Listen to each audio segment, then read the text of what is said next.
Hello, you have reached the office of Circuit Court Judge Jeffrey R. Levenson, Division 09. This is Alyssa, his judicial assistant. Our division procedures are available to review online. All court hearings will be held in the new courthouse room 16165. If it is necessary to leave a message, please leave your name, case number, and phone number, and I will call you back as soon as I can. Thank you.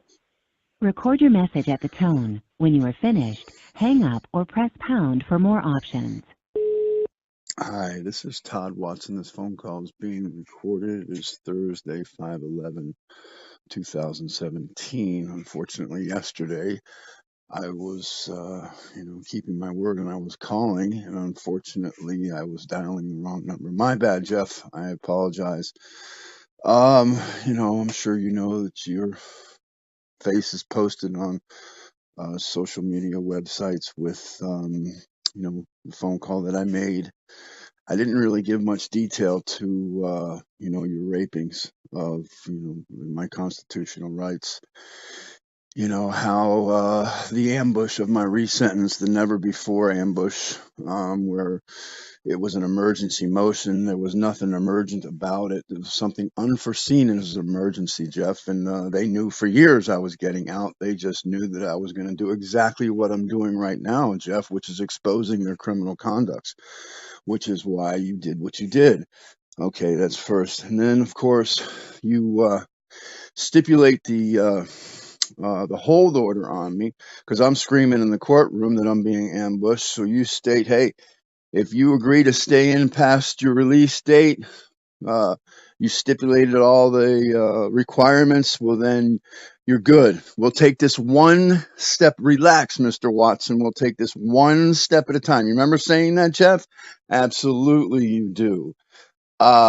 Then of course you breached your conduct. What happened is I was the only one in the courtroom smart enough to know that if I'm still incarcerated past my release date and I haven't been resentenced, well, then you idiots have to let me go. Okay, and I didn't want to tell that to my attorneys because I know the Broward County Public Defender's Office is also corrupt. But they were arguing with me, telling me that no, don't take Judge Jeffrey Levenson's offer, your offer, the contract that you made with me, the verbal contract that you made, don't accept that. So I finally told them why I wanted to do it, Jeff. Okay, well then after that, after you stipulated the contract, I accepted the verbal contract. The next time I go into the courtroom, you breached the contract. Why is that, Jeff? Well, because the co-conspirators from the public defender's office obviously told you idiots that I was the only one who knew that I was going to be released. You couldn't have that, for God's sake. And then you turn around and you breach the contract. You don't let me stay past the 11/11 date so that I can actually prepare and bring witnesses, which I had every right to do at a resentencing hearing, Jeffrey. But you hold it before the 11/11 date. Why would you do that? Now think of that.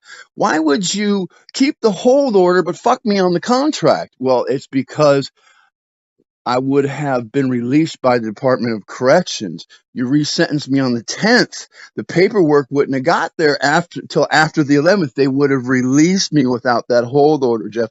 All premeditated, you sick bastard. Okay, then of course you bring in. I'm being ambushed. I meet somebody inside of the infirmary where I was being illegally housed. And I talked to this man. He says, look, man, I showed him some of the evidence I had. He said, look, you need to get this out on the internet. I'll help you. My wife will help you do this. So I said, oh, I was thinking about it, right? Getting truthful information to your criminal conducts, which is my duty to do, Jeffrey, right? And you bring this person in as a witness because you're listening to every phone call. My God, you can't let me out. You can't let me do exactly what I'm doing, right, Jeff? You bring him in and he's burying you people. He's saying, listen, he said, I told him that my family was afraid of these people. They have terrorized us, that they have violated the Constitution in many ways. And then all of a sudden, Denise hands, Morgan Rood some question and you turn it out like me trying to expose your corruption like I'm some sort of serial killer. Oh, I believe this is very extraordinary. Wasn't that your words? By the way, there was absolutely nothing in the transcripts about you accepting the deal. Finalizing your offer deal, Jeff, because the transcripts were fabricated. Then, of course, the courtroom is packed on my resentencing day. Right, Jeff? You remember that? Packed. Standing room only. You are approaching the maximum length for a recording. Finish your recording after the tone. Anyway, Jeff, it's telling me that my recording is almost over, which is basically, what's it like to be living, knowing full well you're living on borrowed time, that you're going to die in prison, Jeff? What's that like? Call me. My number, 954-218-4850. You have reached the maximum length for a recording.